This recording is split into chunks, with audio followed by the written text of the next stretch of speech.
Hey, a special big hello goes to all the board ops and program managers at LPFM stations for carrying This Week in Amateur Radio on your air. We definitely thank you for that.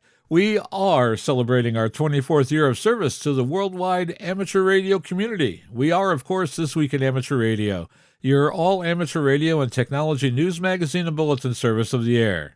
This is edition number 1242 with a release and air date of Saturday, February 25th, 2023. Please take the program to your air following the cue tone.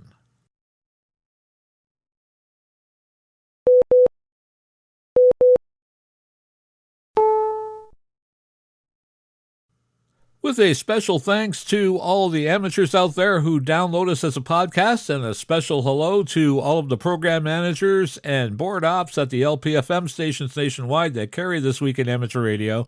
We are on the air and on the internet since 1993, serving the amateur radio community with weekly, reliable amateur radio news and special features. We are This Week in Amateur Radio. We are the world premier amateur radio and technology news magazine and bulletin service of the air. Without further delay, here are the stories for release around the earth as we come to air with edition number 1252 of This Week in Amateur Radio. World Amateur Radio Day is coming up, and this year's theme is Human Security for All. We will have all the details. Amateur roles in Turkey and Syria's earthquake response are the focus of a report on the BBC. A new app for Android devices can decode FT8. Brazil's Anatel publishes an amended frequency plan. Balloon experimenters worry about reactions to their part of the amateur radio hobby. Meanwhile, Eric Guth for Z1UG schedules a new seminar called The Future of Amateur Radio Balloons for the upcoming Ham Radio Expo. ARIS and NASA put out a call for amateur radio school contacts for the 2024 schedule. The 2022 Roanoke Division ARRL Service Award recipient is selected. We will tell you who it was on the receiving end. The League welcomes a new Director of Development. We will introduce you. Amazon gets key FCC approval for 3,000 low Earth orbit broadband satellites for its ISP service from space. There is a new Linux distro just for amateurs. We will try and answer the question, could AI-fueled amateur radio rebuild the Navy's Loran-C network? We'll have a special report.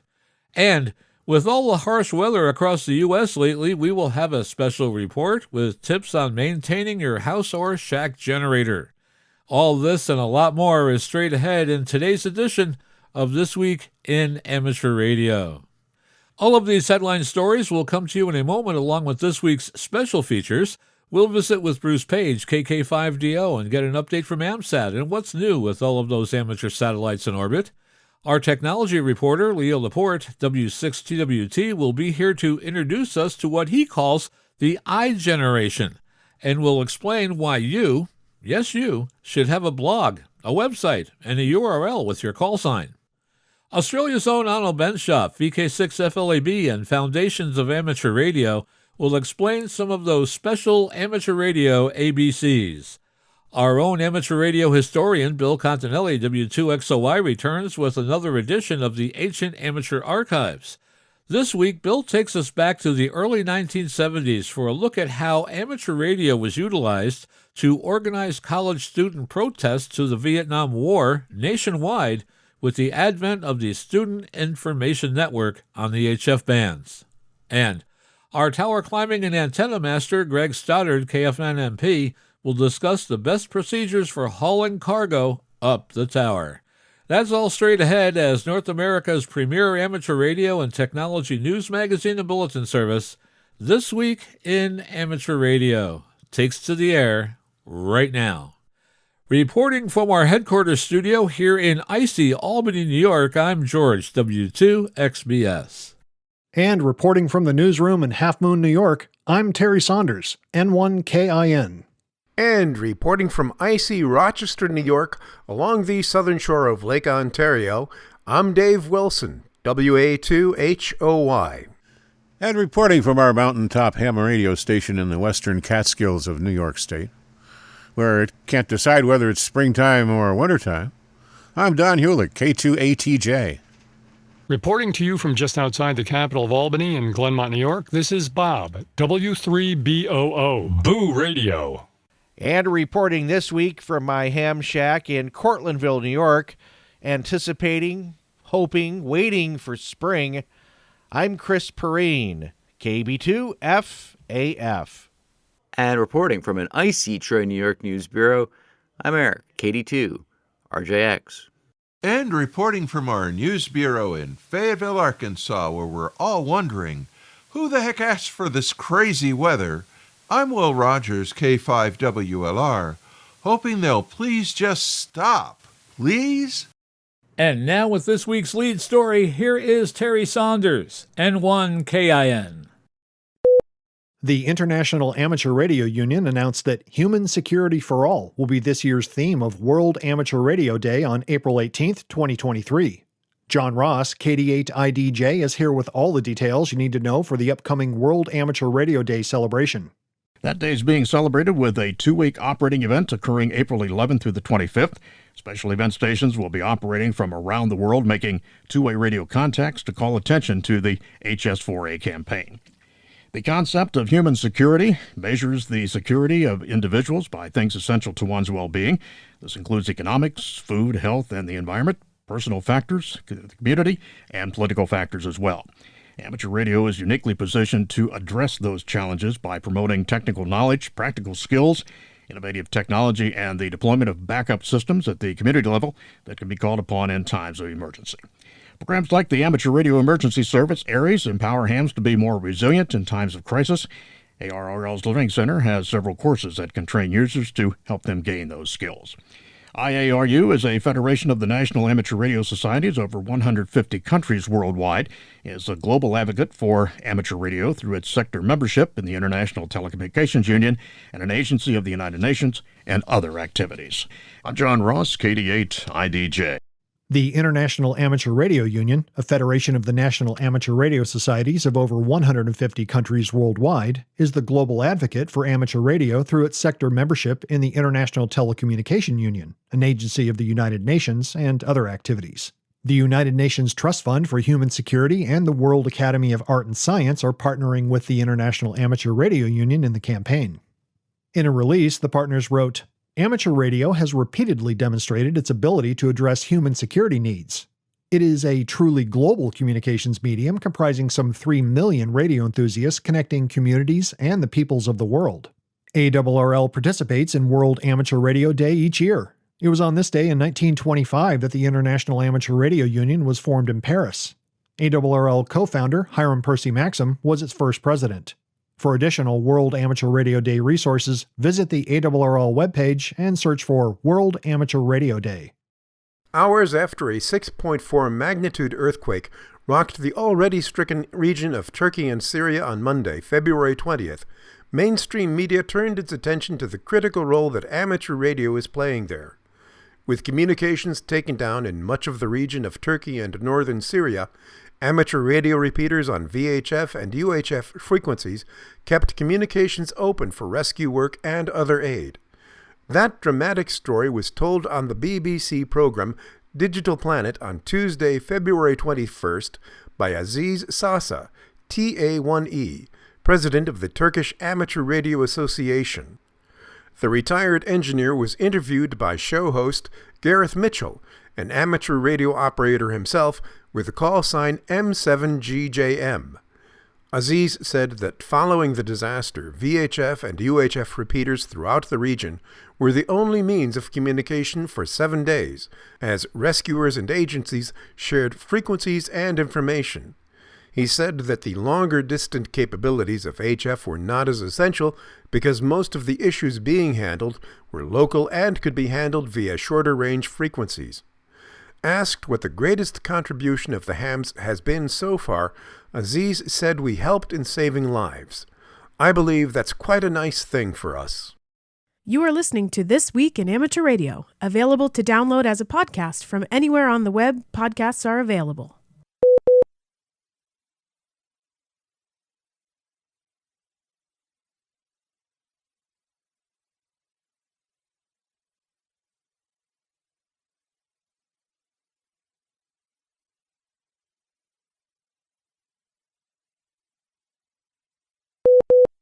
The General Class Element 3 Question Pool errata has been released.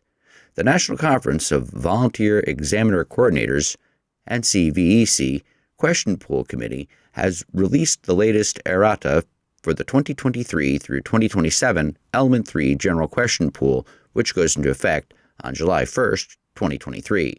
9 questions were modified and 2 questions were withdrawn from use. The pool is available as a Microsoft Word document and PDF.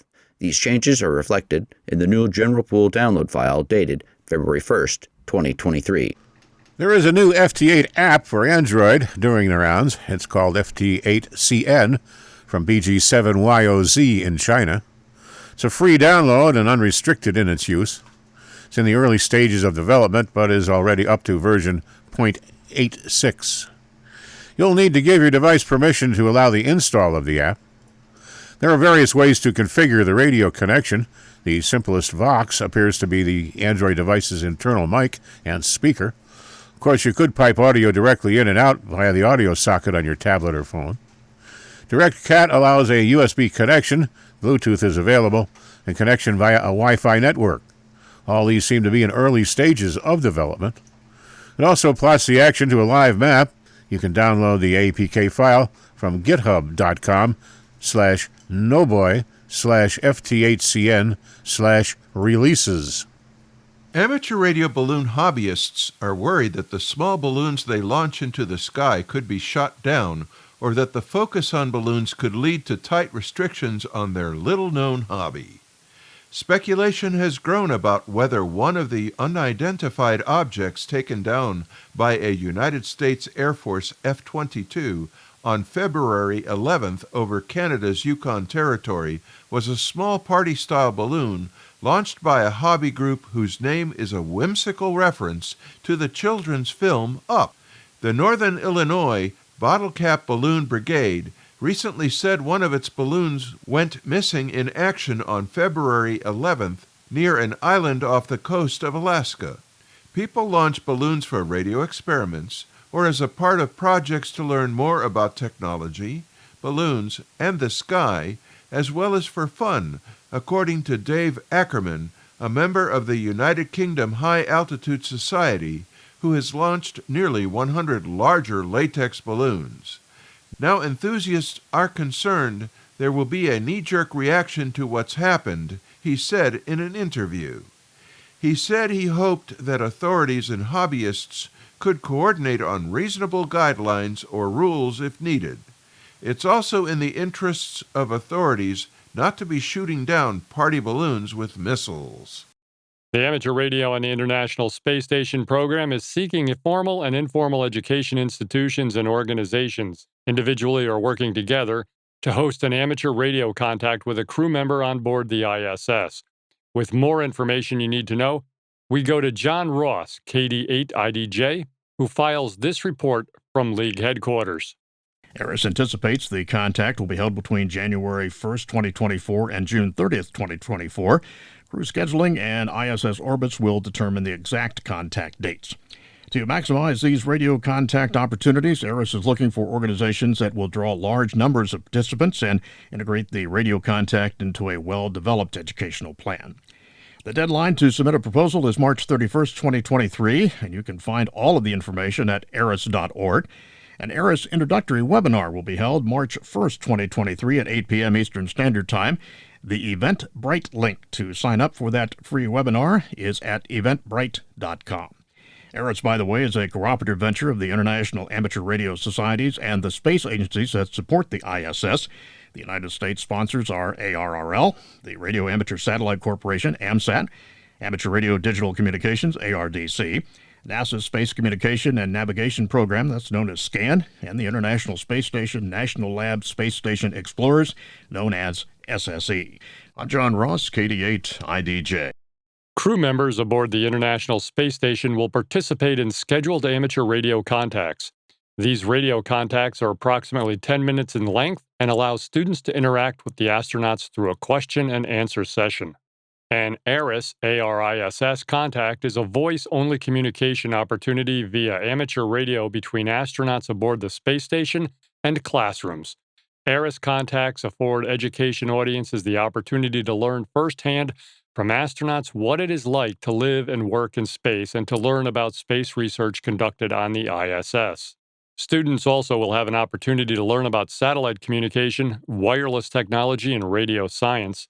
Because of the nature of human spaceflight and the complexity of scheduling activities aboard the ISS, organizations must demonstrate flexibility to accommodate changes in dates and times of the radio contact.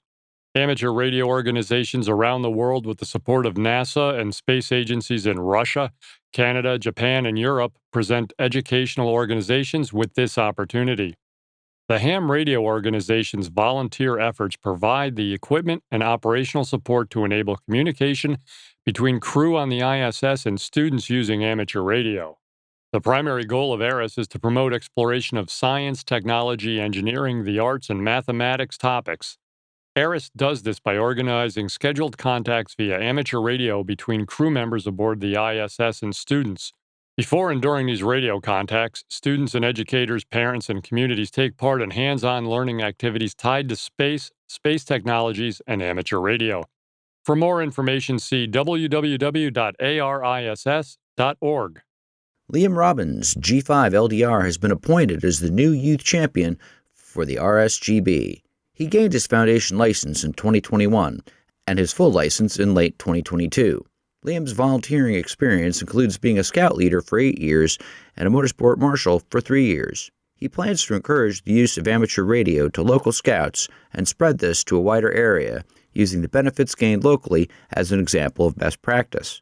He is also keen to revive radio societies at universities and colleges near his home in Nottinghamshire and hopes that this will encourage others to follow suit. Liam is eager to work with younger radio amateurs and to engage with outreach programs that clubs are already running. Liam is looking forward to working with the youth team. His enthusiasm is infectious, and we are sure that he will be effective and also enjoy the challenges of this important role. You can email him at youth.champion@rsgb.org.uk.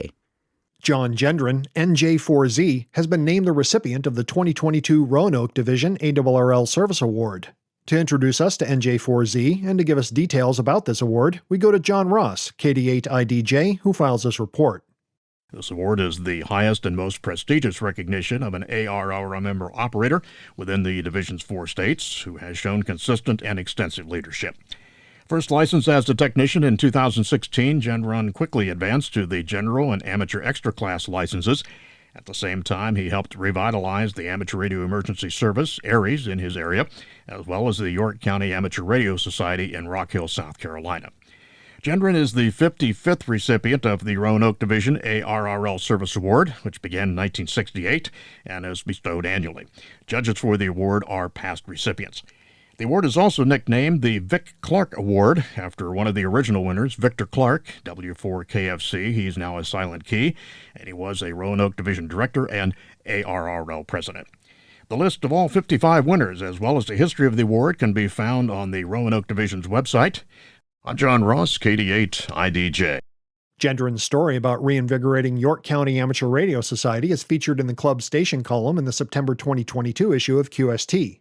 He also has a YouTube channel called From the Ham Shack. He's an avid DX chaser and can often be found activating parks for Parks on the Air. Nominations for the 2023 Roanoke Division ARRL Service Award recipient will open in January 2024.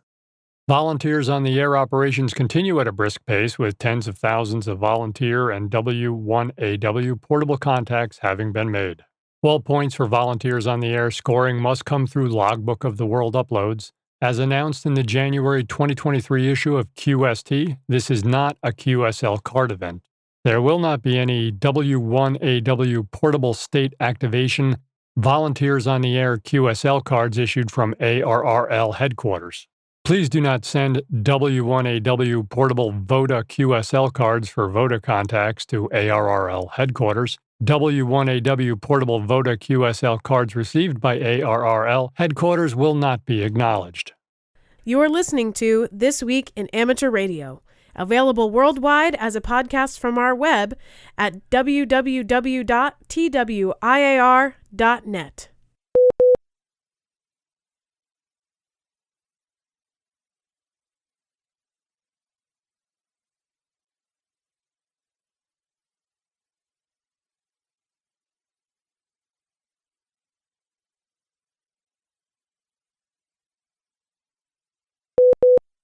Following up on a story we brought you last week, engineers with an interest in satellites and satellite operation may want to consider helping out AMSAT North America as volunteers. If you're a satellite enthusiast with an engineering background and want to become more involved in AMSAT North America, you may want to consider one of these volunteer opportunities.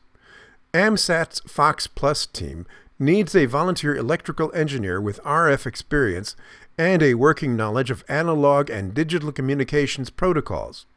The right candidate will be involved in designing and building the RF communications subsystems for low Earth orbit 1U and 3U CubeSats.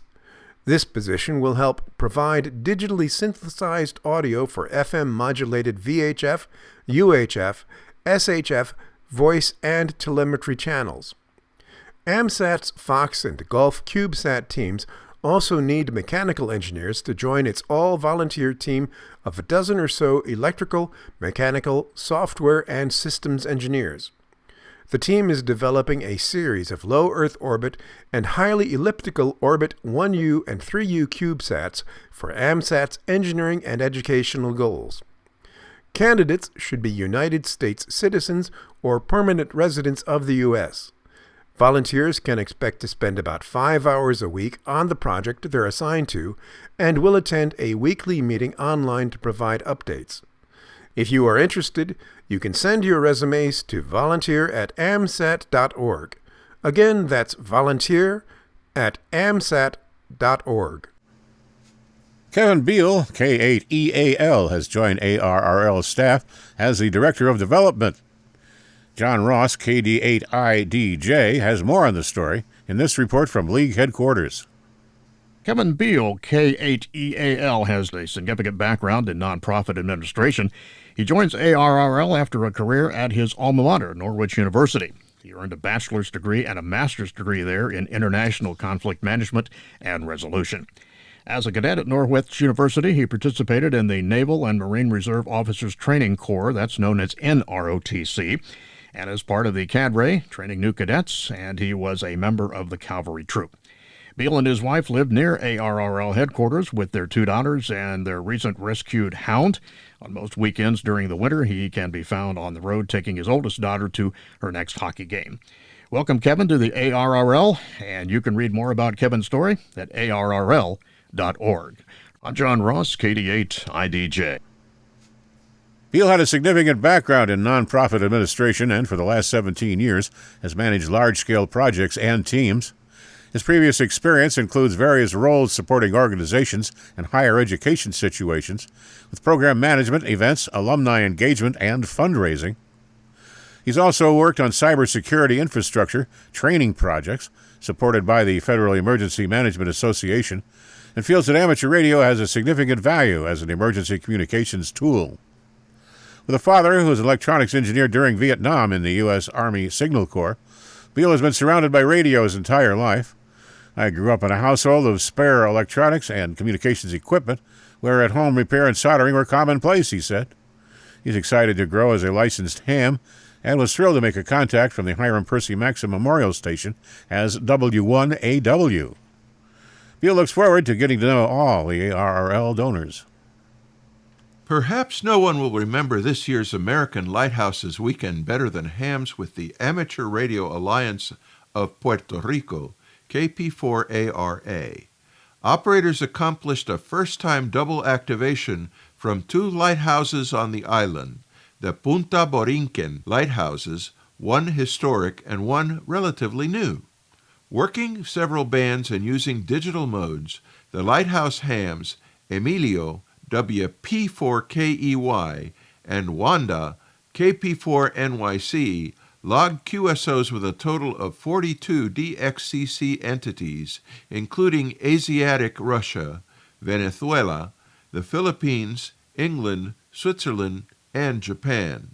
The weekend was marked by another dramatic first: participation by radio operators at the Esperanza base in Antarctica. According to the organizing committee of Argentina, the Radio Club Grupo de X Bahía Blanca of Argentina, This established a new record for the total number of DXCC entities and countries involved in the event. The general coordinator of the event was Carlos Almiron, LU7DSY, who said in a public statement how pleased he was with the enthusiasm and collaboration that helped create pride and new accomplishments during this 15th year of the February Lighthouse Festival. Richard Horton, G4AOJ, has tendered his resignation as a Radio Society of Great Britain Board of Director and Board Chair, and Stan Lee, G4XXI, has tendered his resignation as RSGB Company Secretary. Only last week, we reported that as of the RSGB Annual General Meeting, or AGM, John McCullough, MBE, GI4BWM, will commence a 2-year term after being successful in their RSGB presidential election.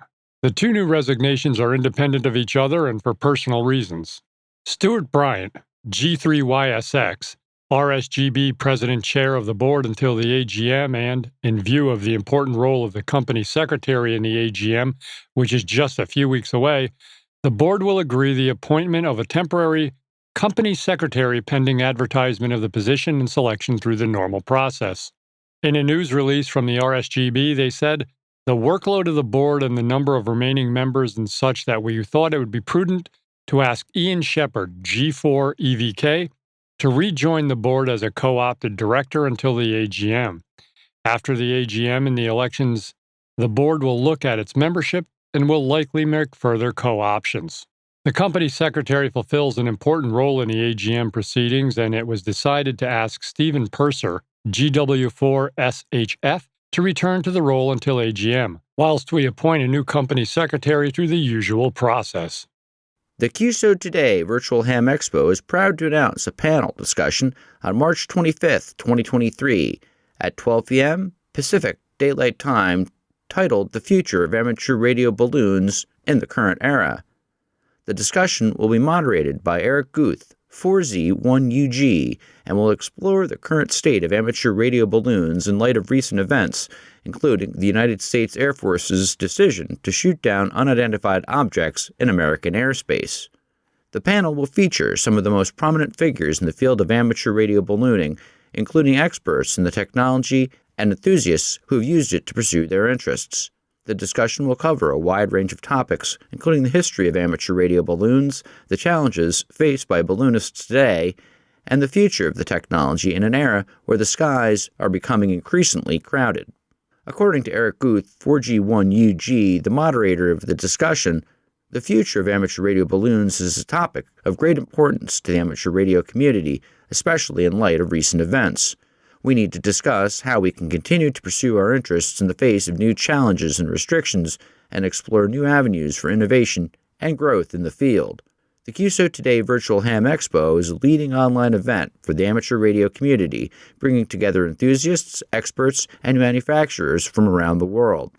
The expo features a wide range of presentations, exhibits, and interactive sessions, covering topics from radio technology to emergency communications and everything in between. This year's event promises to be the most exciting yet, with a lineup of speakers and panelists that is sure to inform and inspire. Registration for the expo is open now, and attendees can sign up for the panel discussion on the future of amateur radio balloons in the current era as part of their ticket. For more information on the QSO Today Virtual Ham Expo and to register for the event, please visit www.qsotodayhamexpo.com. You are listening to This Week in Amateur Radio, available as an on-demand stream from Spotify, Deezer, and wherever podcasts are available.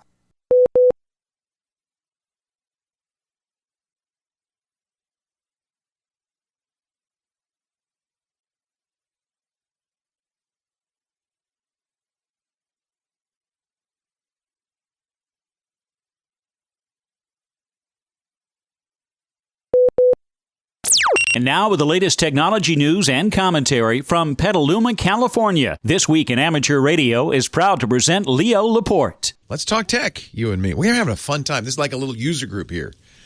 That's kind of always what I thought of this radio show as being a chance for. That's what user groups were in the very earliest days of computers. companies really didn't give you any help or support. And so computer lovers who were in many cases building their own computers got together in Silicon Valley, in Berkeley, California, and Boston. And the big user groups were born, and there were some amazing ones. Of course, the Homebrew Computer Club is where the Apple was introduced, the Apple I. Steve Wozniak and Steve Jobs were members. They showed it there. Steve Wozniak sold kits for the first Apple I to the Homebrew Computer Club. And there, in the heyday of user groups, I'm thinking of the Berkeley Macintosh users group, and there was one in Boston too. They would have meetings with hundreds of people, and vendors would kill to go there and show off their stuff. And they were so much fun. I think BMUG was like a third Thursday of the month, and it was just an amazing event to go to. But members of the users group aged out. The young people, I guess, just didn't feel the need with modern technology. There's no, Snapchat user group. They have their own user groups. They talk amongst themselves. I don't know. And so they tend to be shrinking. They tend to be aging. And I think they're still very useful. But in a way, that's what we do here. We help each other. It hasn't changed much. Technology's still hard to use. Companies still don't really give you much help. And so that's what we're doing. We get together and we help each other. Are you in the iGen? There's a new... when I posted this on Twitter a few days ago, people got mad at me and said, we need labels like the baby boomers, the millennials, the Gen Xers, all of that. Now, the iGen, well, maybe not, but it does kind of help to understand a little more about this generation that grew up with smartphones. That's what we're calling the iGen. So they're pretty young still. They would be early teens. A 16-year-old would have had access to a smartphone at the age of 6. So I guess she'd be an iGenner. The iGen. Are you in the iGen? We've had a slew of articles over the last 10 years bemoaning the millennials. Well, if you thought that was bad, get ready. Laura, a big article by Gene Twenge in The Atlantic titled, "Have Smartphones Destroyed a Generation More Comfortable Online Than Out Partying? Post-millennials are safer physically than adolescents have ever been." That's because they never leave their bedrooms, apparently, according to this study. But they're on the brink of a mental health crisis because they're depressed. My own personal experience, I have a 14-year-old at home, is that it kind of confirms this a little bit. Now, I'm curious what you think. I'm a baby boomer. So when I grew up in the 70s, early 70s, so I graduated from high school in 73, it was all about rebellion for us, right? Getting out of the house, and you got the driver's license the minute you could and all that. And I noticed with my kids who are millennials, 25 and 22, the 25-year-old couldn't wait to get her driver's license and was devastated when she took her test and didn't pass it the first time. On the other hand, my 22-year-old, just 3 years difference, he didn't get it till he was about 18. He couldn't really care less because we drove him everywhere. But I think that there is a generational difference. Even 3 years is a generational difference. And he's kind of, 8, he was 22. He probably is almost iGen, right? So they've been studying these kids, iGens. They're not getting jobs so much. For instance, in the late 70s, 77% of high school seniors had a job during the school year. 40 years later, only 55% did. And it's accelerating. The iGens apparently spend a lot of time looking into screens, not TV so much as computers, and more than that, even smartphones, more than tablets, smartphones. They don't hang out with friends so much. When they go to the mall, remember going to the mall, kids? Everybody went to the mall. When they go to the mall, they go with their parents. They go less and less with the friends or by themselves. They are driving at a later age. They're dating at a much later age. And if you look at the graphs in this Atlantic article, they put on the graph, they could put this line where the iPhone was released in 2007, and you could see the drop, the dramatic drop. See, all of these things, some parents would say, wait, what's wrong with that? But then there is some bad stuff. They're more likely to feel lonely. Big spike in that metric since the iPhone came out. Big spike. A third often feel lonely and often feel left out. They're less likely to get enough sleep. Does your teenager, your preteen, sleep with their phone in bed? Ours does. We have to take it away from them. Now, I know, and when I posted this again, people say, oh, let's not create labels. Yeah, and you're right. You know, this is all generalizations. Every kid's different. Every person's different. And they said, we shouldn't shame them. And after all, didn't they say the same thing about kids playing video games and kids when watching TV? I know my parents said, you can't watch more than half an hour of TV a day. Oh, that was terrible, because there were 2 shows I wanted to watch. And I couldn't watch an hour long. My Man from U.N.C.L.E. was an hour long. Couldn't watch that. So they were worried then. And, you know, somebody pointed out people were worried that kids would spend too much time reading books 50, 60 years ago. Too much time reading books. Oh, I wish they'd read books today, don't you? And she's very quick to point out in her article in The Atlantic that it's not a good thing or a bad thing. It's neither. It's just an observation about how young people are growing up. And like anything, there's positives and there's negatives. I remember my friend John said his teenager was a better driver because he'd spent his youth playing driving games on the computer. I don't know if that's true. What do you think? I like the name the iGen. I'm gonna give Gene a credit for that. Gene Twenge, get credit for the iGen.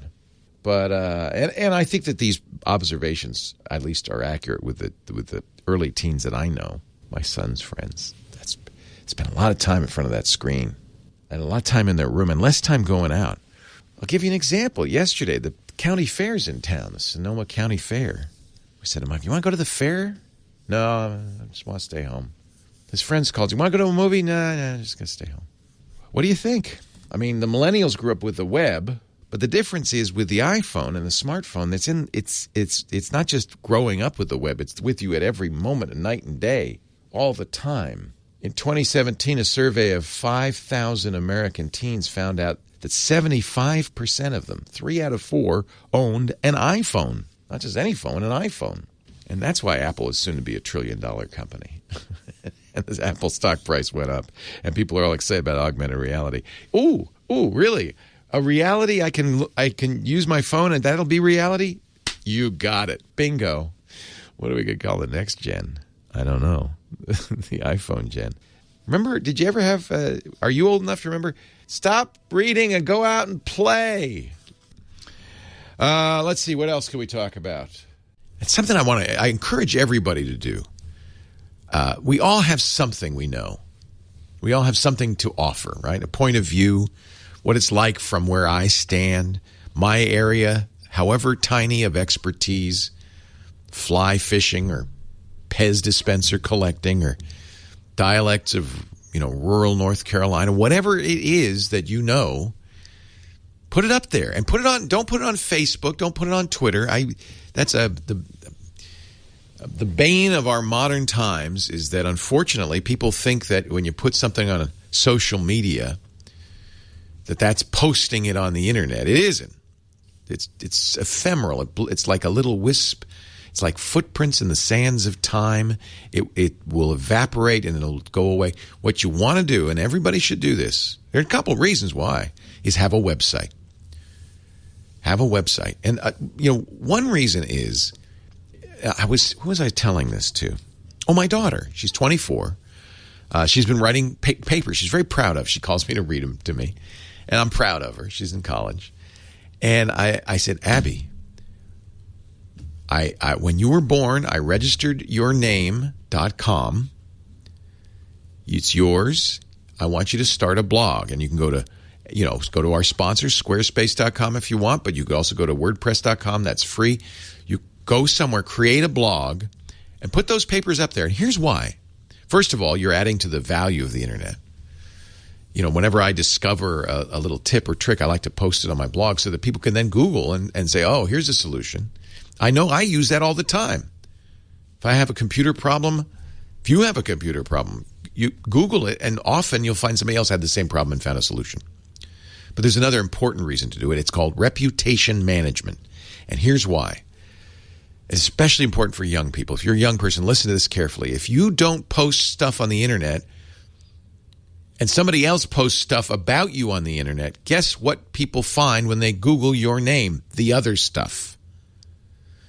So you need to be proactive right now. You need to create an internet presence, an online reputation, create websites, tweets. You can Google, and sometimes they show up, Facebook posts sometimes, but not, like I said, they're temporary. They're little wisps of smoke that are going to blow away. Do something permanent that Google will find so that when somebody searches for your name, they find the good stuff, the stuff you put up, your track medal, your A paper, your great drawing or cartoon, or all of the above. I've spoken to high school students and told them this many times. It's very important. High school students, I understand that, kids love Snapchat because it's temporary. They don't want to put footprints on the sands of time. When you're young, that makes sense. Put the stuff you're proud of up. Start creating an internet presence, an internet reputation. And it's I hate to say it, it's defensive if nothing else, because if somebody, if your buddy posts a picture of you drunk on their blog, you don't want that to be the first thing somebody finds. You want it to be your A paper, your beautiful drawing, your thoughts, your writings. You'll be glad it's there. Don't put embarrassing stuff up, because you put the stuff you're proud of up. And that's why I use the term reputation management. There are companies that do this. Don't be fooled by their inexpensive teaser rates. It's tens of thousands of dollars. And you know how they do it? They hire writers to put up posts in your name on a lot of different places, and then they cross-link them, trying to raise the Google rankings. It's bogus stuff. It's not real stuff. The idea is to push down the negative and push up the positive. Well, if you start doing that now, you'll save yourself a lot of grief in the future. Put the good stuff up. And it's Snapchat, it's not Instagram, it's not Twitter, it's not Facebook. Go ahead and use those. But if you post a great picture on Instagram, post it on your website too. And make sure your name is in it, so that people know, so that when they Google your name 10 years from now, when an employer is looking for references, or a father-in-law is looking to find out if you're a suitable date, make sure they find the good stuff. You can do that. It's a great idea. And it's not a bad idea if you've got a newborn to do as I did. I got both my kids' name .com so that they would have that. And when I did it, I bought it for 20 years. You can do that. It's expensive. It's $10 a year. What's it, $200? But then because I knew they wouldn't care. And in fact, I've mentioned this before to them. No interest. Now at 24, Abby goes, "Oh, yeah, that's a good idea. I'm glad you have that. Get it now." Anyway, I'm glad you were here, and I'm here, and I'll be here next week, and I hope you'll come by and bring your friends too as we talk high tech. Leo Laporte, the tech guy. Are you ready for another trip into amateur radio history? I'm Bill Continelli, W2XOY, and I'll be back in a moment with another edition of the Ancient Amateur Archives, here on This Week in Amateur Radio. You are listening to North America's premier news and information service for the amateur radio hobbyist. We are This Week in Amateur Radio.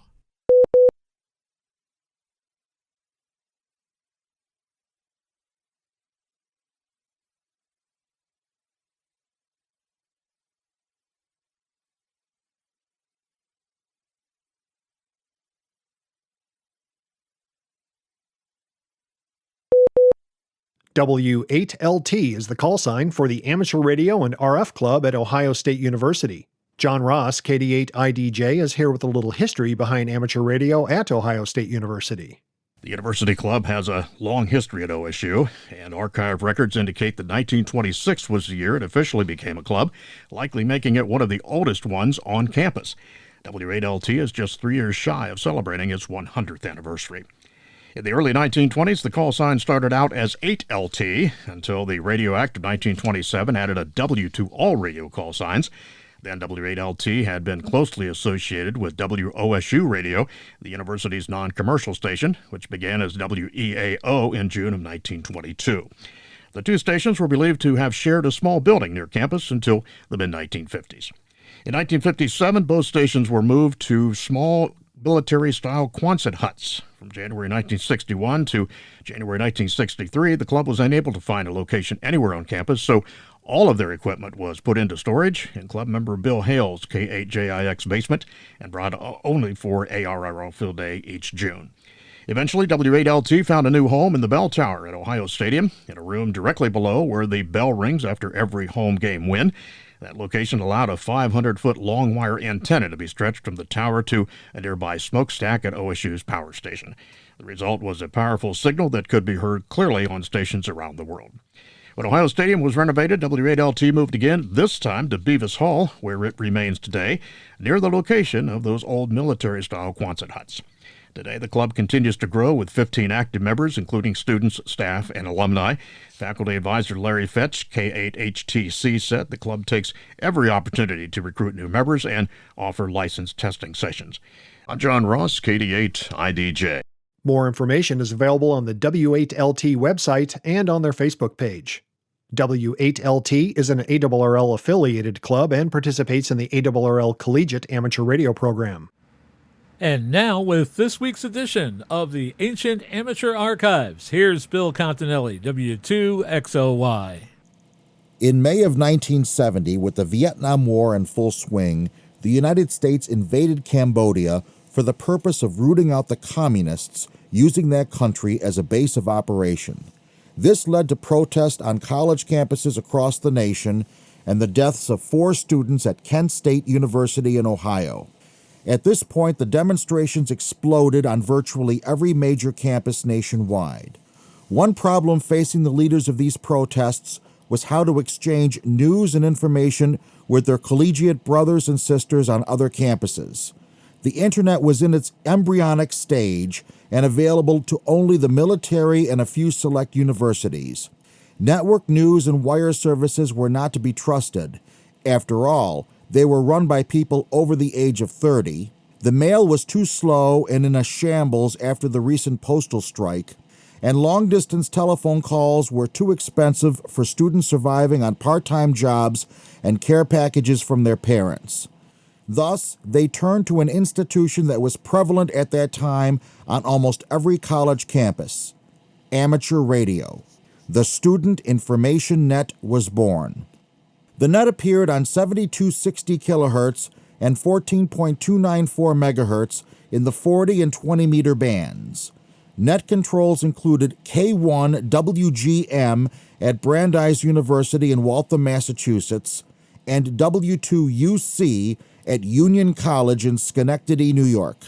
At first, the net was used solely for the purpose of gathering and exchanging information as to what was happening on the various campuses nationwide. The net was so good at this, as a matter of fact, that they began to feed news to the wire services and to the major networks.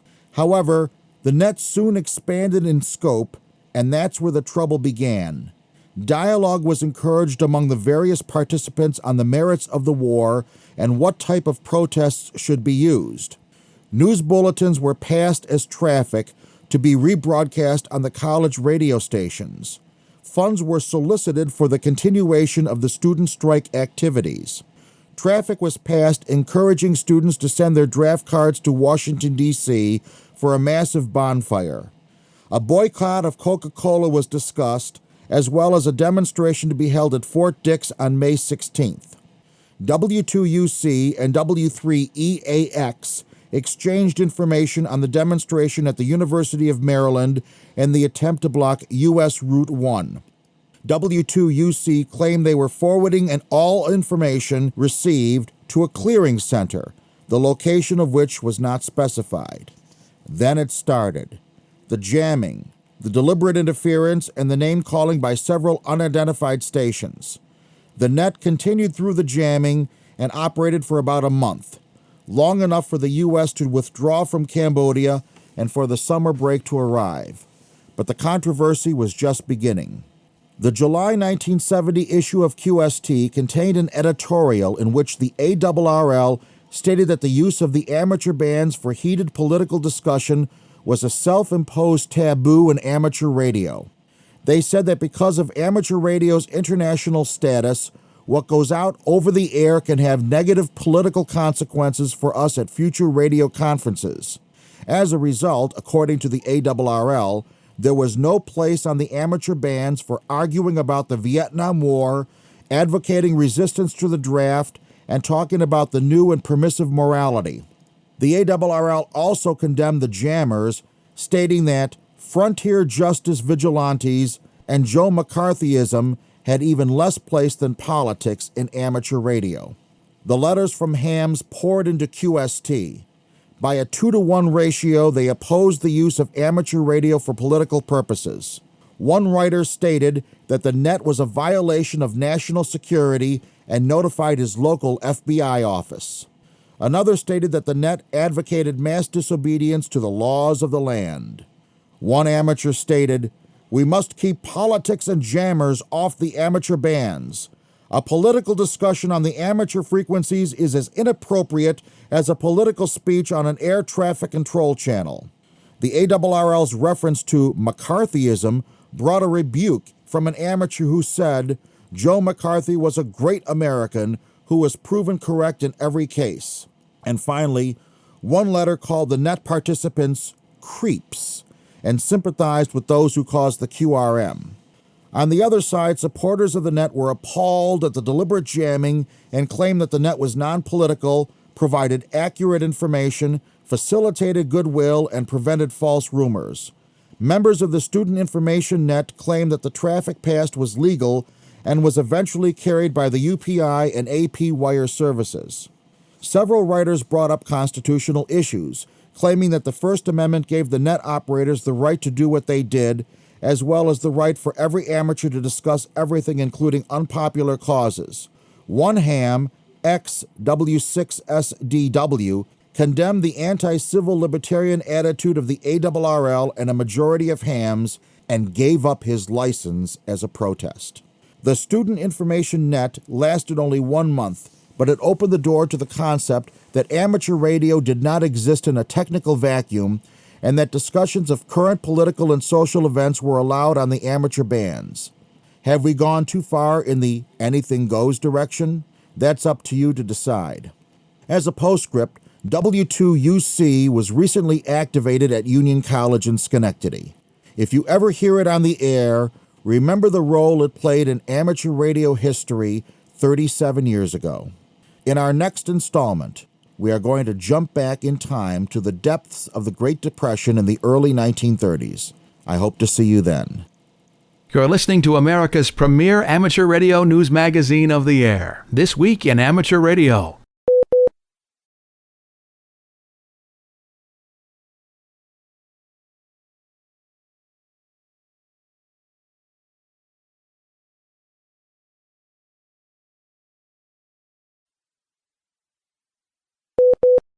Loran-C was an incredibly reliable and accurate analog ground-based navigation system operated by the U.S. Coast Guard.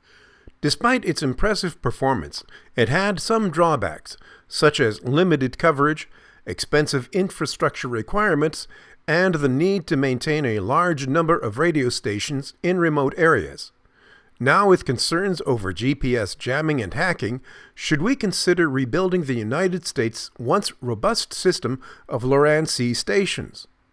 Prior to its decommissioning in 2010, then USCG Commandant Thad Allen proposed upgrading the system to eLoran, a digitalized and automated version of Loran-C that would provide improved accuracy and resistance to jamming and other forms of interference. However, due to a lack of Pentagon concern regarding a potential technology or space war with China and vulnerabilities to Russian hackers at the time, Congress did not fund the proposal, and the old Loran systems were removed from service. In order to implement future upgrades, the entire Loran network of stations would need to be rebuilt. Several countries, including the United Kingdom and Russia, have continued investing in developing eLoran systems. However, despite the potential benefits of eLoran, it has not been widely adopted and is not currently in use as a backup to GPS.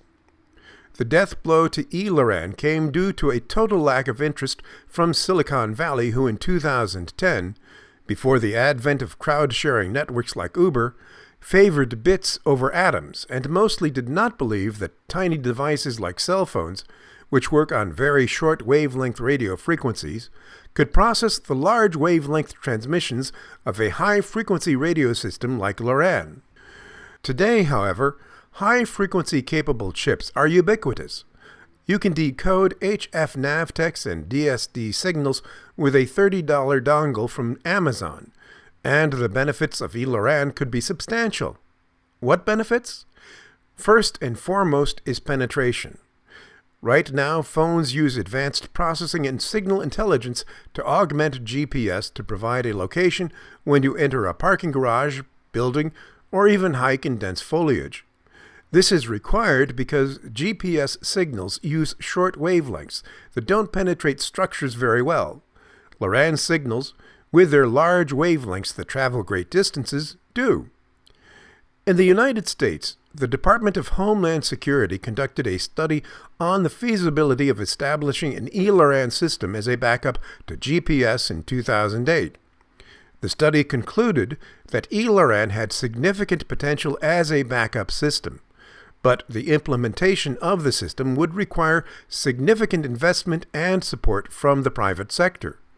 Despite the promising results of the study, the Loran system was not implemented as a backup to GPS in the United States due to budget constraints and a lack of interest from the private sector.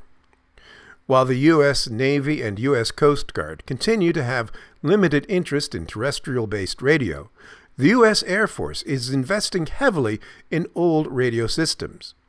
Just last year, the U.S. Air Force, in partnership with BAE Systems, awarded a $176 million contract to ham radio manufacturer Flex Radio to return HF radio to the cockpits of its aircraft, and Ukraine is using ham radios to communicate behind enemy lines. What's old is new again, but rebuilding the entire Loran system would require purchasing land, running millions of miles of cable, installation of new radio infrastructure, and training of personnel to operate and to maintain the system. This cost would far exceed the few hundred million the USAF is investing in HF. The Loran system could be rebuilt in densely populated areas with existing infrastructure for less, but coverage would be limited. So, is there a better way? Here with the answer to that question is our own Don Hulick, K2ATJ. FT8 is a digital mode of communications used by amateur radio operators for making radio contacts over long distances. It was developed by Nobel Prize-winning physicist Joe Taylor, K1JT, and ham radio operator Steve Frank, K9AN, as part of a WSJT-X software suite for amateur radio communication. FT8 is designed for weak signal communications and is particularly useful for making contacts under poor propagation conditions, such as during times of low solar activity or when atmospheric noise is high. The mode uses internet-synchronized clocks with a fixed-length transmission of 15 seconds, during which the transmission is spread out over multiple subcarriers, providing a high degree of error correction. FT8 is characterized by its high automated operation where the operator simply selects a frequency, sets the transmit power, and lets the software handle the rest. The software platforms an exchange of information between the two stations, and the operator receives confirmation of a successful contact. FT8 has gained popularity among radio amateurs due to its ease of use, the high degree of error correction, and the ability to make contacts over long distances under poor propagation. It's commonly useful for weak signal digital modes in the HF band, such as 6 meters, 2 meters, and 70 centimeters. Today, thousands of stations transmit time-synchronized FT8 signals from fixed stations around the world that provide reach to every corner of the planet. Building out a new Loran system would likely be too expensive for even the most well-funded defense organizations like DoD or NATO, but with ham radio operators already emitting accurate time-synchronized HF signals from fixed transmitting locations, it's possible to triangulate a position already. The problem is noise. Are all the clocks of these ham radio operators perfectly synchronized? Are they all transmitting from their stated locations? What if a ham radio operator moves and doesn't update his position with the FCC, or operates FT8 from a mobile RV or boat? This is where AI could help. It's possible for AI to watch out for inaccuracies in the system. It could monitor stations over a long period of time and rate them on their accuracy and signal strength. It could flag and remove errant signals. This, of course, requires a lot of processing power, but each iPhone is more powerful than any supercomputer when GPS was invented. The programming would be a challenge, too, but with a Nobel laureate like Dr. Joe Taylor, intelligent hams, equipment manufacturers like Flex Radio and Elecraft, assistance from Apple and Google Oceans, and DoD funding, it should be possible to harness the system for navigational purposes and provide a redundant backup to GPS while allowing for better locational coverage from our phone. Conclusion, in rebuilding the Loran-C system is a feasible endeavor, albeit one that would require a considerable amount of investment, time, and expertise. This is not an insurmountable task.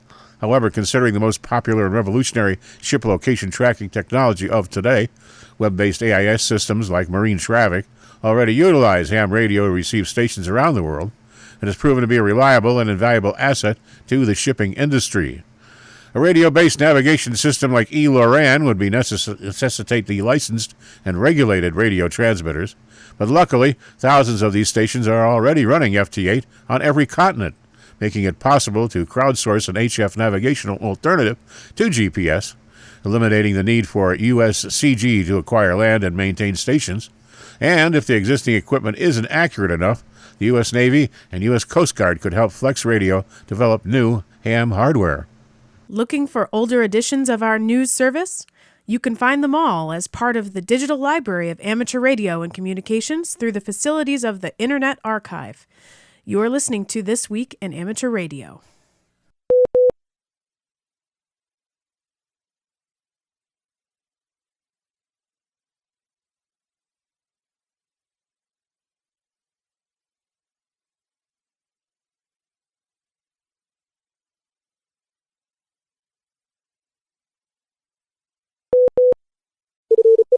Foundations of Amateur Radio.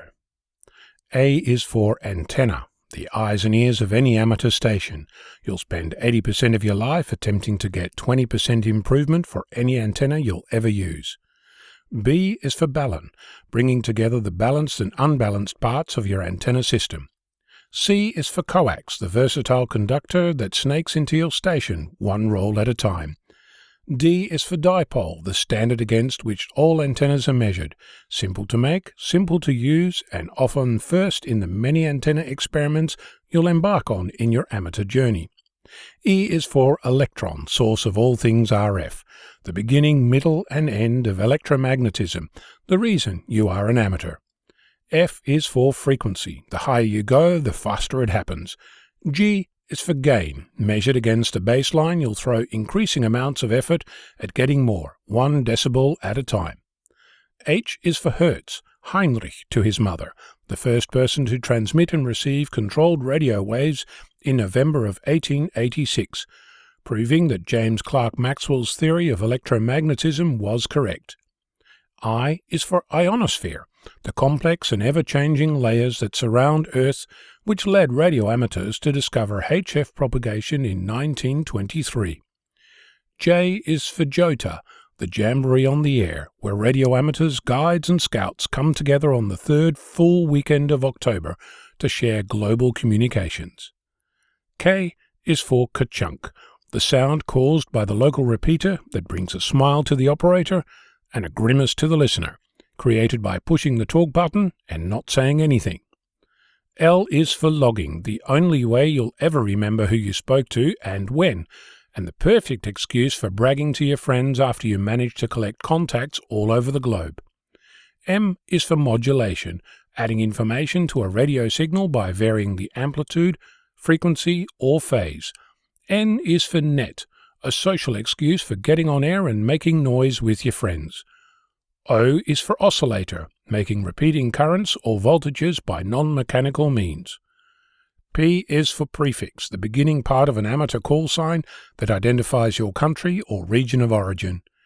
Q is for QRP, the best way to make just enough noise to make yourself heard. Low power is the way to go. R is for resonance, the point where a circuit responds strongly to a particular frequency and less to others, used every time you tune a radio or an antenna, or both. S is for shack, the space you call home, where you live your radio dream. The size of the corner of the kitchen table, the backseat of your car, or a purpose-built structure with never enough space no matter how much you try. T is for transceiver, a single box that contains both the transmitter and receiver that share a common circuit. U is for UTC, Coordinated Universal Time, the only time zone that radio amateurs should use for any activity that goes beyond their suburb. V is for VFO, the Variable Frequency Oscillator, that provides radio amateurs with frequency agility, the means to listen anywhere, anytime. W is for waterfall, which displays radio signals across multiple frequencies at the same time. X is for XIT, Transmit Incremental Tuning, changing your transmitter frequency whilst listening on the same frequency, helpful when you're trying to break through a DX pileup. Y is for Yagi, or Yagi-Uda antenna, the most popular directional antenna invented in 1926 by Shintaro Uda at the Tohoku Imperial University in Japan, and popularized to the English-speaking world by his boss Hidetsugu Yagi. Z is for Zulu, the last word in the phonetic alphabet that every amateur should know and use. 7-3 is for best regards. Saying goodbye is hard to do. This says so without fanfare and clears your station from the air. I'm Ono, Victor Kilo 6, Foxtrot Lima, Alpha Bravo. The 56th meeting of the Administrative Council of the International Amateur Radio Union was held via Zoom on January 16th with President Tim Elam, VE6SH, presiding. The Council received reports from the officers of each of the 3 regions. The meeting's focus was on the International Telecommunication Union's upcoming World Radio Communication Conference 23 later this year in Dubai, United Arab Emirates. The IARU effort for World Radio Conference 23 is being led by IARU Vice President Oleg Gasperstad, LA2RR. Here is a summary of the meeting submitted by International Amateur Radio Union Secretary Joel Harrison, W5ZN. Of particular interest to the amateur radio and amateur satellite services for WRC-23 is Agenda Item 9.1b, concerning the amateur allocation in the 23 centimeter band at 1240 to 1300 megahertz. The Radio Navigation Satellite Service is seeking protection from secondary users in addition to an expanded allocation. Preparatory work for this item is being conducted within the International Telecommunications Union's Working Party 5-A. IARU Global WRC-23 9.1b team, led by Barry Lewis, G4SJH, has been consulting with the amateur community, resulting in a contribution to the draft guidance recommendation in support of coexistence with the Radio Navigation Satellite Service. Details on this work can be found at www.iaru.org. The Council reviewed a comprehensive written report from IARU Electromagnetic Compatibility Coordinator Dr. Martin Satch, G8KDF, on his work with the International Special Committee on Radio Interference. The International Special Committee on Radio Interference was formed in 1934 to set standards for controlling electromagnetic interference in electrical and electronic devices. CISPR's specific areas include radio interference measurements and statistical methods, and limits for the protection of radio frequencies. An ongoing strategic planning review of the current IARU structure is being conducted within several working groups. The Administrative Council received reports from the Futures Working Group Steering Committee, Relationship Working Group, Governance Working Group, and the Legal Working Group. This work is scheduled for completion no later than July to allow discussion at the Region 1 General Conference in Serbia in October, with additional opportunities provided to the other two regions. Region 1 has received several inquiries regarding the status of John de Voldier's ON1UN and Mark de Melanier's ON4WW book, Ethics and Operating Procedures for the Radio Amateur, and is considering how this document can be updated. The summary record for this meeting, in addition to previous meetings, is available at the IARU website. The next virtual meeting of the Administrative Council is scheduled for March 20th, and an in-person meeting is scheduled for June 25th at the conclusion of ham radio in Friedrichshafen, Germany. The members of the IARU Administrative Council are the President, Vice President, Secretary, and 2 members from each of the regional organizations. Founded in 1925, the International Amateur Radio Union is the worldwide voice of radio amateurs who secure and safeguard the amateur radio spectrum. ARRL serves as the International Secretariat of the IARU. We pause for stations along the network to identify. We are This Week in Amateur Radio, available as a stream to your favorite digital device on Spotify, TuneIn.com, Overcast, iHeartMedia, and wherever you download your podcasts.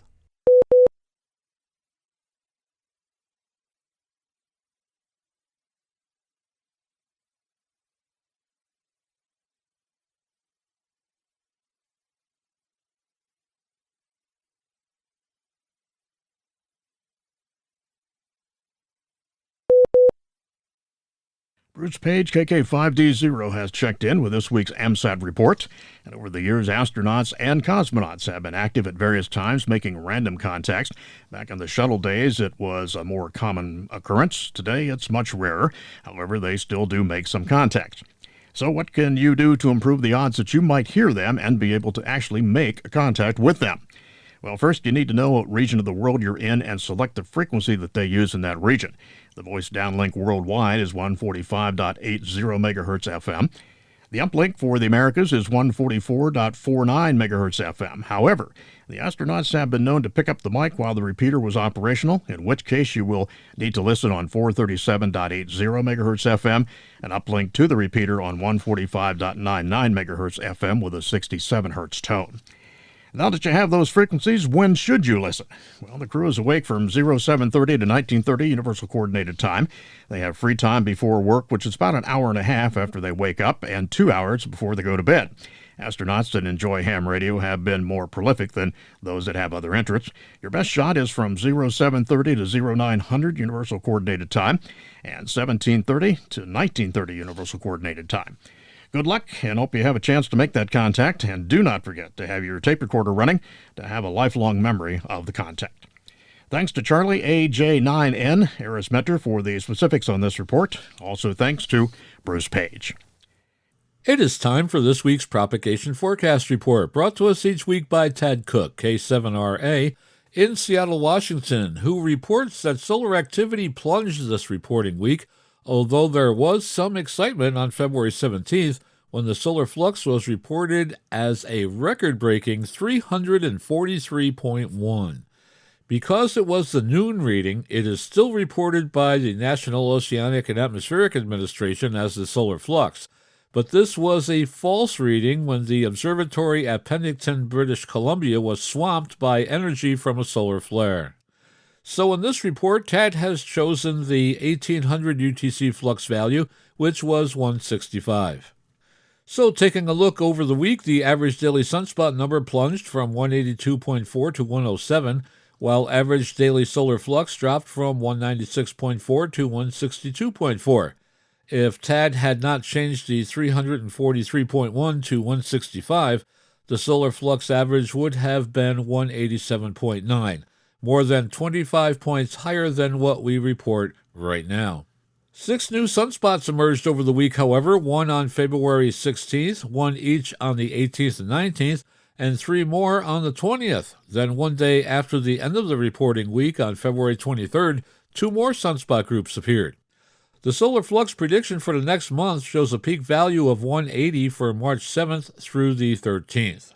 So let's take a look at the predicted values, which will be 146 on February 25th through the 27th, 142 on the 28th, 140 on March 1st and 2nd, 145, 150, 155, and 165, respectively, on March 3rd through the 6th, and then 180 on March 7th through the 13th, and 175 and 170 on March 14th and 15th. Looking at the predicted planetary A index now, it will be 10 on February 24th through the 25th, then 12, 18, 20, 16, and 10 on February 26th through March 2nd, 5 on March 3rd and 4th, then 15, 18, 15, and 8 on March 5th through the 8th. It will be 5 on March 9th all the way through the 14th, and then rise to 15 on March 15th. In radio sport this week, don't forget about the year-long event, ARRL Volunteers on the Air. That's VOTA. You can visit their website and also see the state activation schedule for the weekly W1AW portable operations, including these. February 22nd through March 1st, Michigan, W1AW/8. February 22nd through March 1st, Florida, W1AW/4. Then March 8th through the 15th, it's Kentucky, W1AW/4. And on March 8th through the 15th, Idaho, W1AW/7. And this note, there is no W1AW portable activation on March 1st through the 7th in order not to interfere with the ARRLDX contest going on March 4th through the 5th. And another contest on February 24th through the 26th, the CQ 160-meter contest, that's single sideband phone. 25th to 26th, the RF contest, that's single sideband and phone. February 25th through the 26th, the FTN DX contest, that's digital. And on February 25th through the 26th, the UBA DX contest, that is CW. And you can visit the ARRL contest corral for more events and information. Upcoming state, section, and division conventions, February 25th, HamCon hosting the ARRL Vermont State Convention, that's in Colchester, Vermont. March 3rd through the 4th, the Birmingham Fest, hosting the ARRL Alabama Section Convention. That's in Trussville, Alabama. March 3rd through the 4th, the Greater Houston Ham Fest, hosting the ARRL Texas State Convention. That's in Rosenberg, Texas. And March 18th, the Mark St. Patrick's Day Ham Fest, hosting the ARRL West Texas Section. That's in Midland, Texas.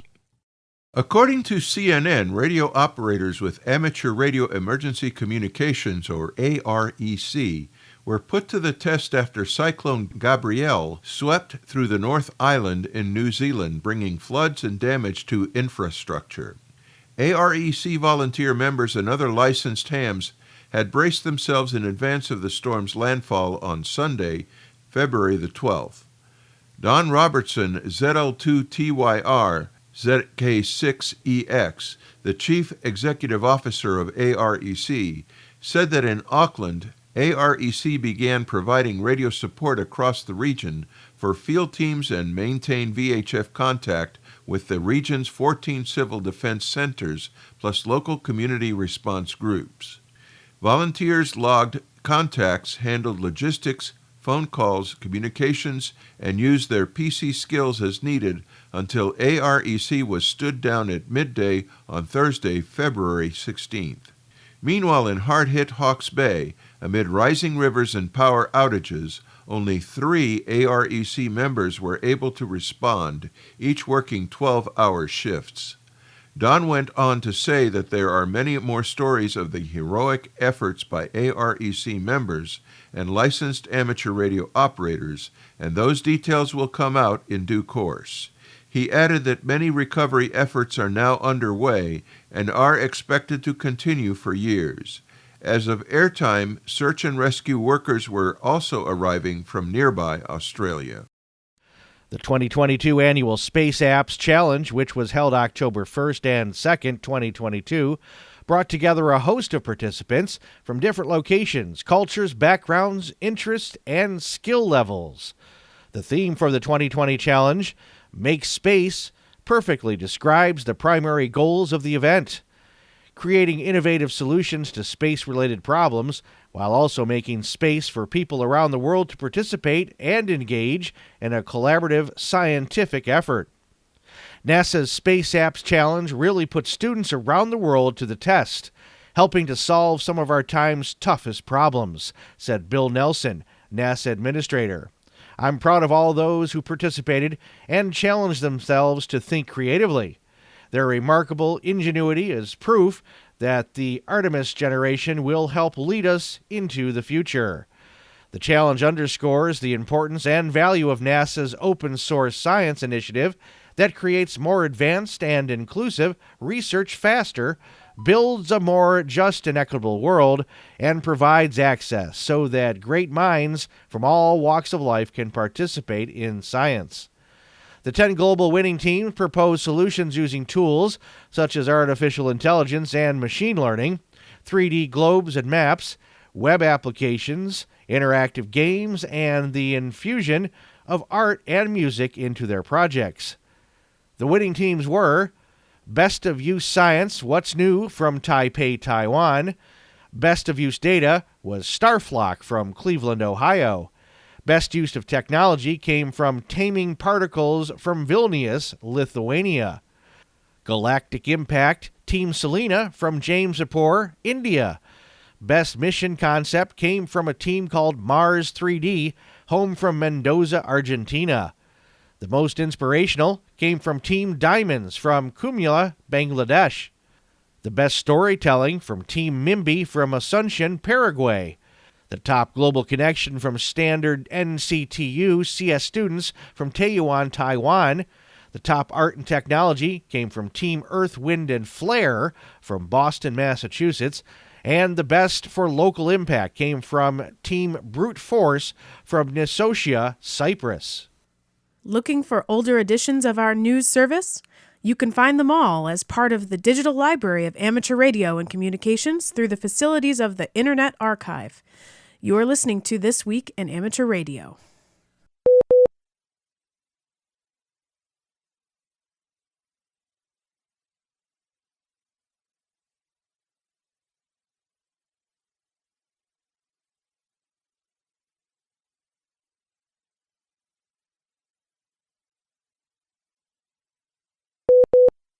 A newly installed radio repeater system has given Calvert County, Maryland, and the surrounding region an upgrade in the emergency communications system. Licensed as K3CAL, the system was a project of the Calvert Amateur Radio Association and the Radio Amateur Civil Emergency Services, or RACES. The RACES officer for Calvert County, William Hackett Sr., N3XMZ, told the website baynet.com that the new system was a huge improvement over its predecessor. It will provide enhanced coverage for handheld radios throughout Calvert County into the Chesapeake Bay region and parts of Patuxent River.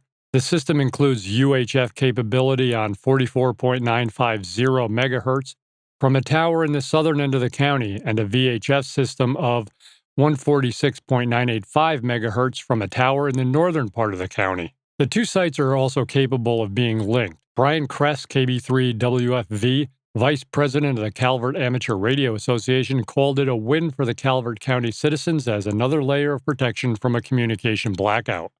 The Federal Communications Commission recently approved Amazon's plan to deploy and operate 3,236 broadband satellites, subject to conditions that include measures for avoiding collisions in low Earth orbit.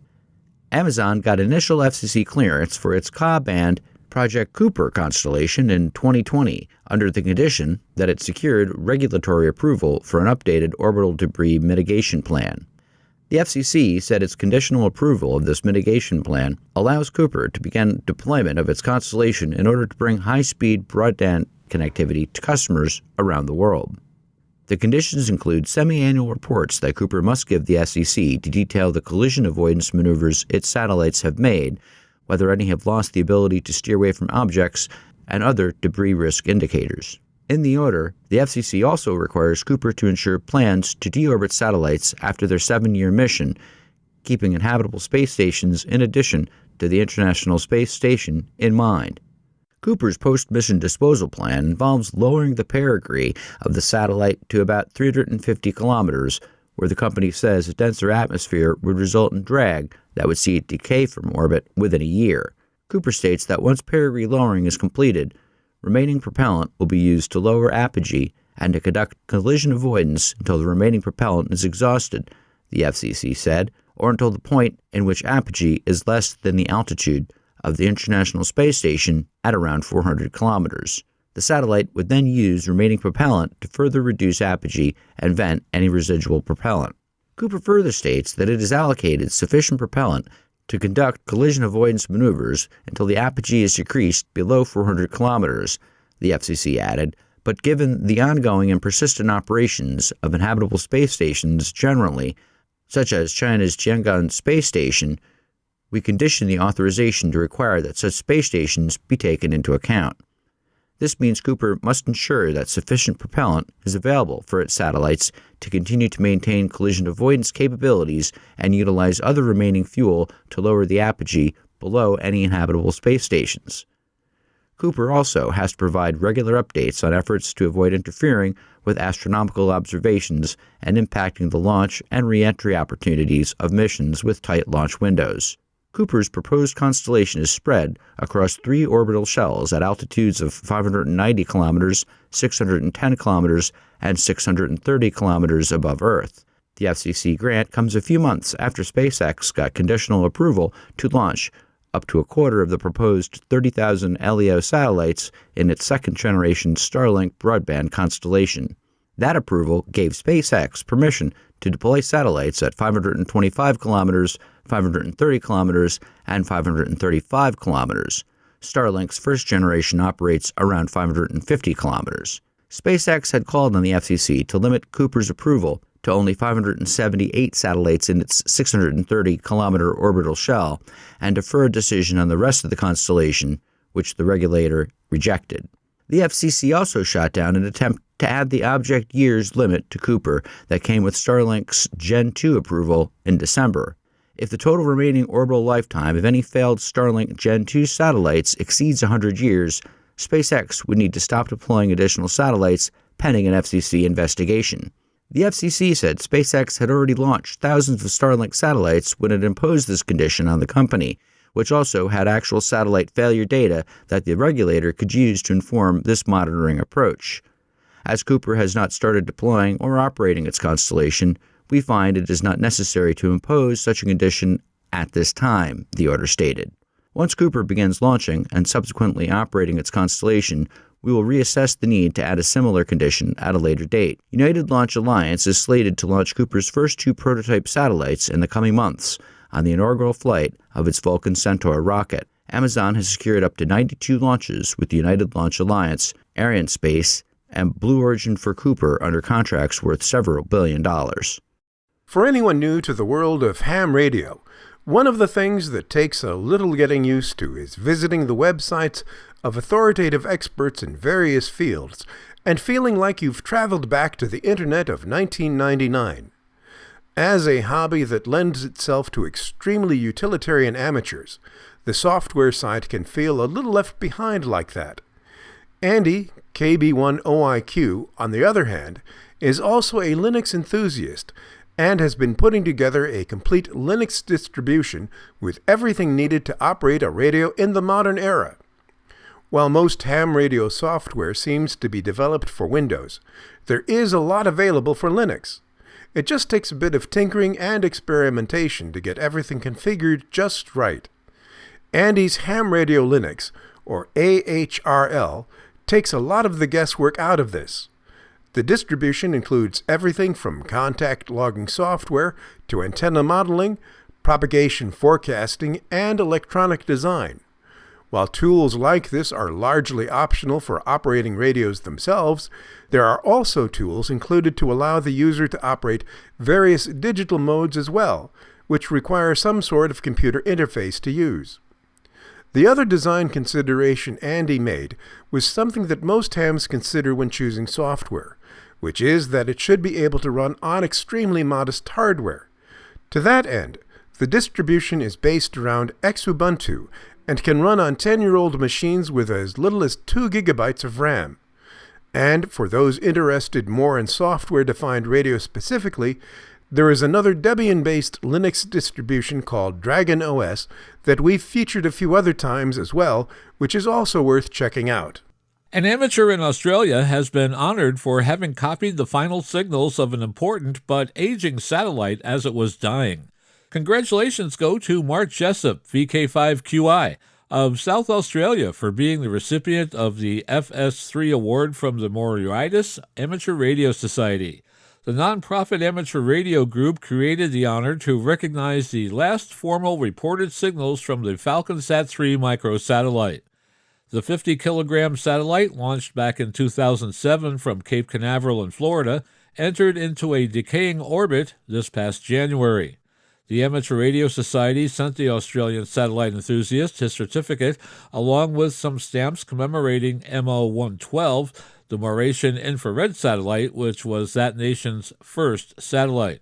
FalconSat 3 was developed by cadets and faculty at the United States Air Force Academy in Colorado, but control of the satellite was transferred to amateur operators back in April of 2017. A notice in AMSAT's news service thanked Mark Hammond, N8MH, for his years of work as a command station for FalconSat 3. NASA says, ham radio operators, we're calling you. Members of the Ham Radio Science Citizen Investigation will be making radio contacts during the 2023 and 2024 North American eclipses, probing the Earth's ionosphere. It will be a fun, friendly event with a competitive element, and you're invited to participate. Both amateur and professional broadcasters have been sending and receiving radio signals around the Earth for over a century.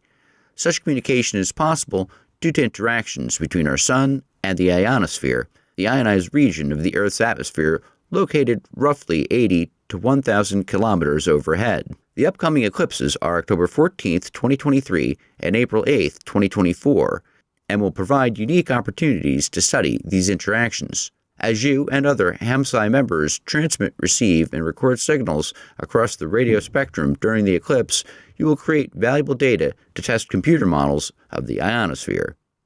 You're listening to This Week in Amateur Radio, available worldwide as a podcast from our web at www.twiar.net.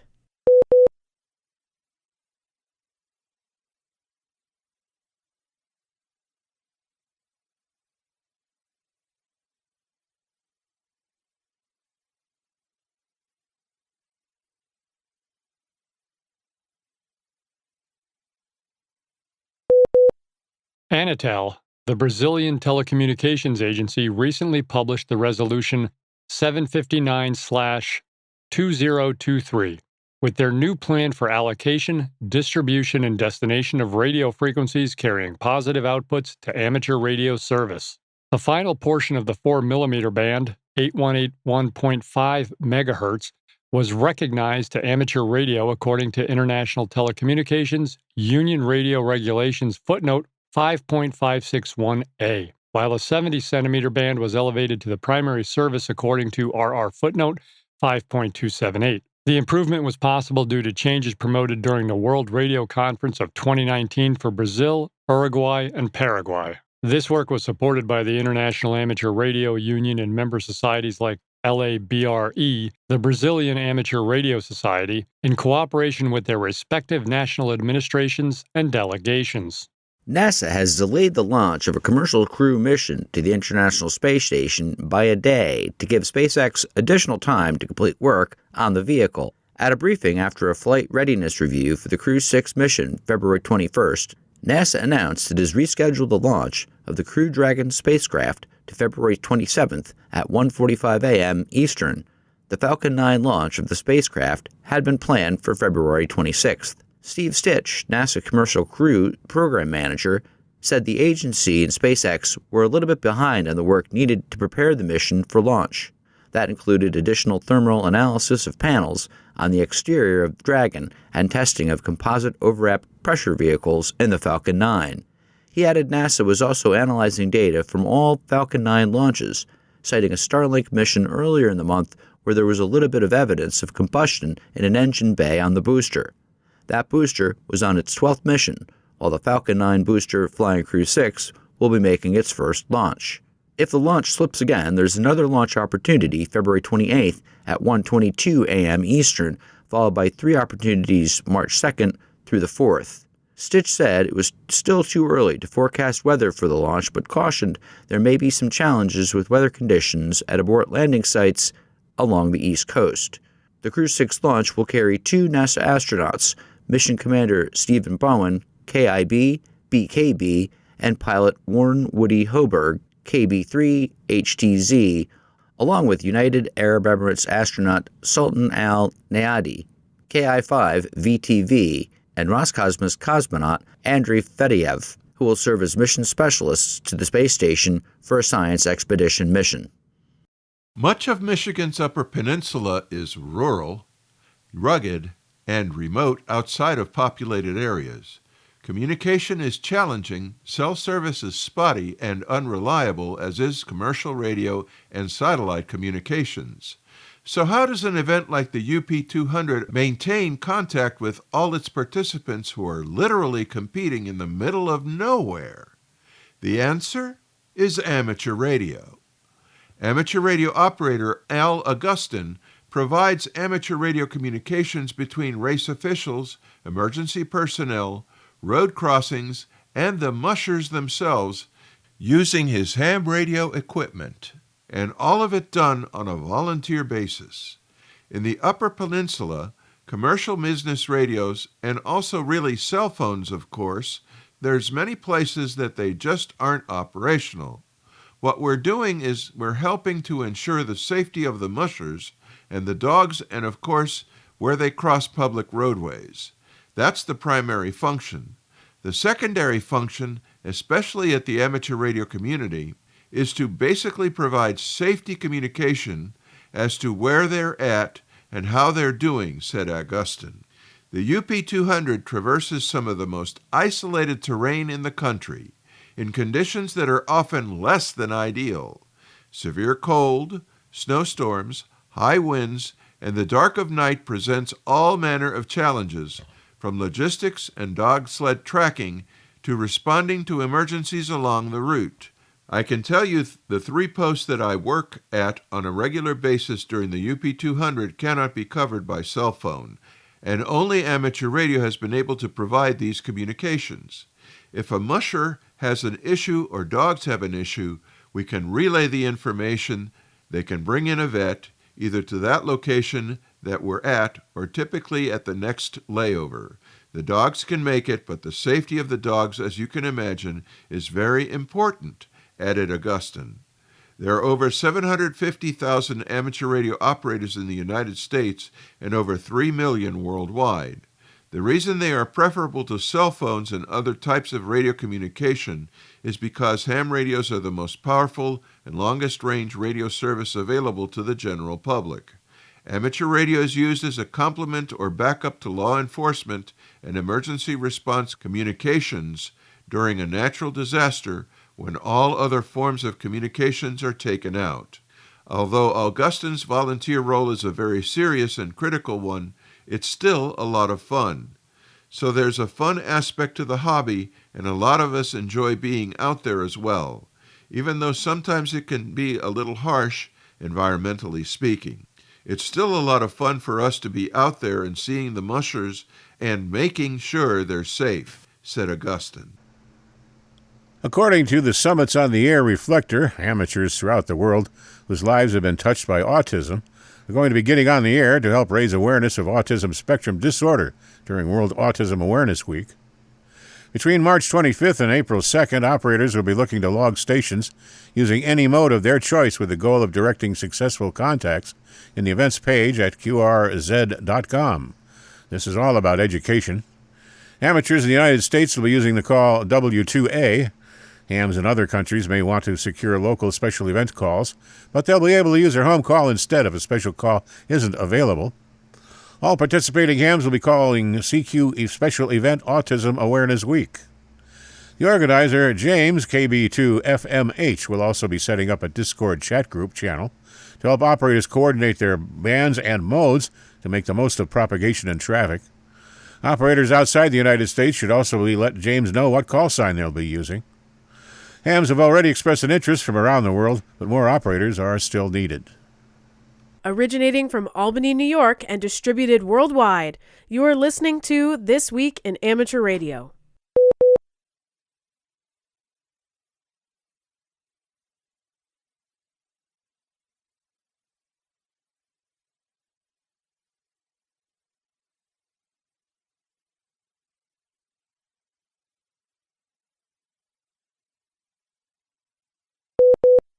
And now, with his segment on tower climbing and antenna safety, here is Arizona's own Greg Stoddard, KF9MP.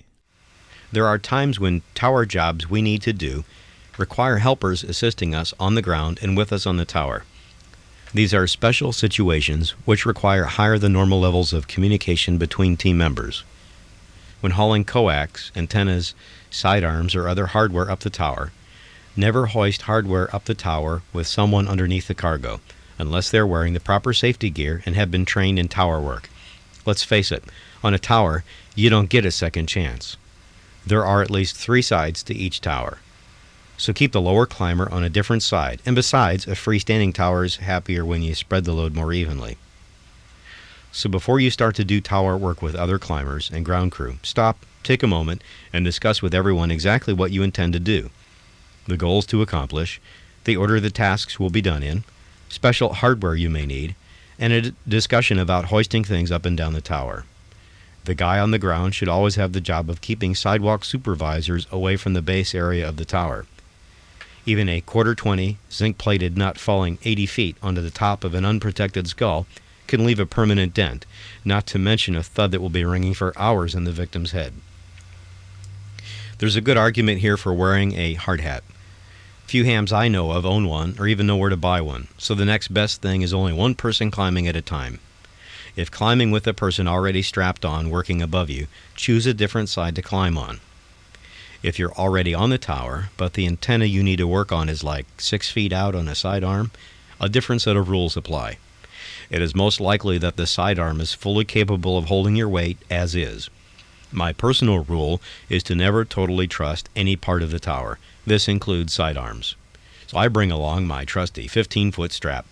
This yellow strap is very lightweight but fully capable of pulling a snowbound car out of a ditch. I attach one end of this strap to my harness and the other to a tower leg about 5 feet or more above the point where the sidearm mounts. This strap is strong enough to catch the full weight of the sidearm, myself, and my cargo. If you're expecting to work on a sidearm, I strongly recommend you invest in one of these rescue-type straps. Not only did I want this series to offer safety tips, I also wanted to offer hints to make the job go faster and easier. The way I figure, an easier climb is bound to be a safer climb. So let's cover a couple of quick hints. For your tower work, attach them to a short piece of fishing line. Use the woven multi-filament type. Make it long enough to tie a wrist strap in the other end. And tie the other end to the tool you don't wish to drop. If you have a friend with a leather working hobby, a good Christmas present would be a whole bunch of these straps. You can keep your tools securely on your arm and in your hand with one of these straps. Remember to order them large enough to fit around your arm when you're wearing cold weather climbing gear. Another one of my favorites is my coaxial cable hanger. I bent the hook in a piece of reinforcing steel bar, the type used in concrete work and often sold at hardware stores. I bent a squared hook in one end, about 3 inches over and 5 inches back down, sort of like a giant fishing hook. I use electrical tape to hold the coax onto the rod that I'm bringing up the tower as I climb. I secure about 2 feet of the coax to the rod. As I climb, I reach down, grab the hook, and lift it to a tower rung, up as high as I can reach. Don't forget a short piece of rope to secure the coax hook to a loop on your climbing belt just in case you might drop it. Some people like to lift coax after they get to the antenna that it connects to. I've had problems with coax damage doing it this way, so this has worked fine for me. I stretch out the coax on the ground and the crew helps feed it up to me as I climb further. This would probably not work on very long lengths and may be unnecessary on shorter towers. Remember, any time you spend learning about tower safety is an investment in yourself. Education is a big part of tower safety. This is Greg Stoddard, KF9MP, reporting for This Week in Amateur Radio. And finally this week, the Great South Bay Amateur Radio Club's newsletter, The Compass, offered the following feature for maintaining your portable emergency generators that we bought for use during electric outages. After we use them, we store them away until we need them again. Many of us just put them away in the back of the garage or into a storage shed without giving it any thought. Here are some tips on how to store them properly. If there is still gas in the tank, either drain the gas or add some fuel stabilizer, such as Stabil. This will keep the gasoline from deteriorating and usually will help it last for 18 to 24 months. Run the generator with fuel stabilizer, then shut off the fuel supply valve until the generator stops. This will make sure that no gas remains in the carburetor or fuel line. Change the oil using the manufacturer's recommended oil viscosity. The recommendation is usually SAE HD 30 for warmer months or 10W-30 for colder months. If you store any gasoline in an approved storage gas can, make sure you add stable to it. Better yet, pour the leftover gas into your automobile gas tank. Buy some extra oil in a small funnel so that you can add oil next time you run the generator. It is sometimes hard to get the correct oil in the middle of an emergency, and small engines will burn oil on extended run, causing the low oil shutdown to engage. Buy an extra spark plug for the generator. Store your electrical extension cords and adapters with the generator so they'll be right there when you need them. If the generator gave you any problems during the last run, take it to an authorized repair facility to have it looked at. The next emergency is not the time to be playing junior repairman with the generator.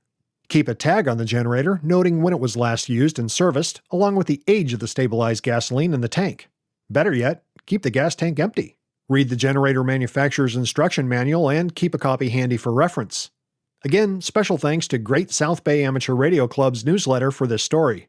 Many of the news and information items heard in this edition of This Week in Amateur Radio have been provided by the American Radio Relay League, the ARRL Audio News Service, and the ARRL Letter, AMSAT, the Radio Amateurs of Canada, the Shortwave Listening Post, the Federal Communications Commission, the Radio Society of Great Britain, and Ofcom, the South African Radio League, the International Amateur Radio Union, the Wireless Institute of Australia and the Australian Communications and Media Authority, the New Zealand Association of Radio Transmitters, the Amateur Radio Newsline, the Rain Hamcast, Eric Guth, 4Z1UG and QSO Today, QRZ.com, the International Telecommunications Union, the 425DX News, Parks on the Air, and the Soda Reflector, and various news sources on the Internet. This Week in Amateur Radio is heard around the world on amateur radio repeater systems, streaming on the Internet, or on great low-power FM broadcast stations like WGXC-FM, part of the Wave Farm, on 90.7 MHz in Akron, New York,